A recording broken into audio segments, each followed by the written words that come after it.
राज्यपाल बारिपदा गस्तरे देखाइले महानता प्रोटोकॉल भांगी स्टेज तलक आसी सम्मानित हेले। बारिपदा को महामहिम राज्यपाल रघुबर दास दिनिकिया गस्तरे अजय दास स्मृति समिति कार्यक्रम रे जोग देथिले।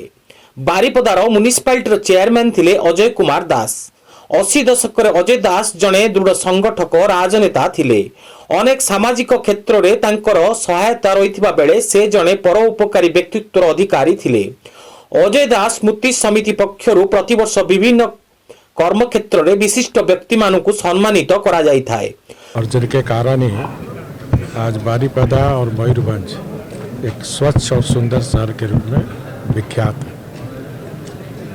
दोनों ने जो अपने जीवन में समाज के प्रति जो सेवा की भावना थी, आज को हम उनके दिन को स्मरण करते हुए हम भी उनके बताए हुए पद चिन्हों पर समाज के प्रति प्रतिबद्ध होकर समाज की सेवा करना, क्योंकि समाज वैसे लोग को ही याद करता है जो समाज के लिए कुछ देता है।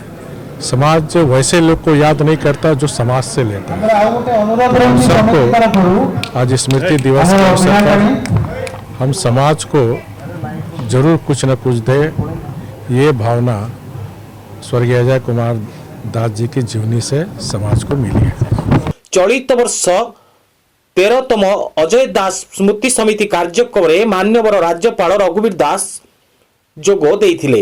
एही अवसर में रघुवीर दास को सम्मानित करने को निजे स्वर्गत अजय दास को पत्नी सुवल बाल दास रही बेले वार्धक्य जोगु से स्टेज उपर को जीवाकू असमर्थ हेउथुवा बेले राज्यपाल सभा मंडपरू निज प्रोटोकॉल भांगी स्टेज तलक आसी सम्मानित होइथिले। उपस्थित जनसाधारण राज्यपाल एही महानता देखि खुशी होई जाइथिले।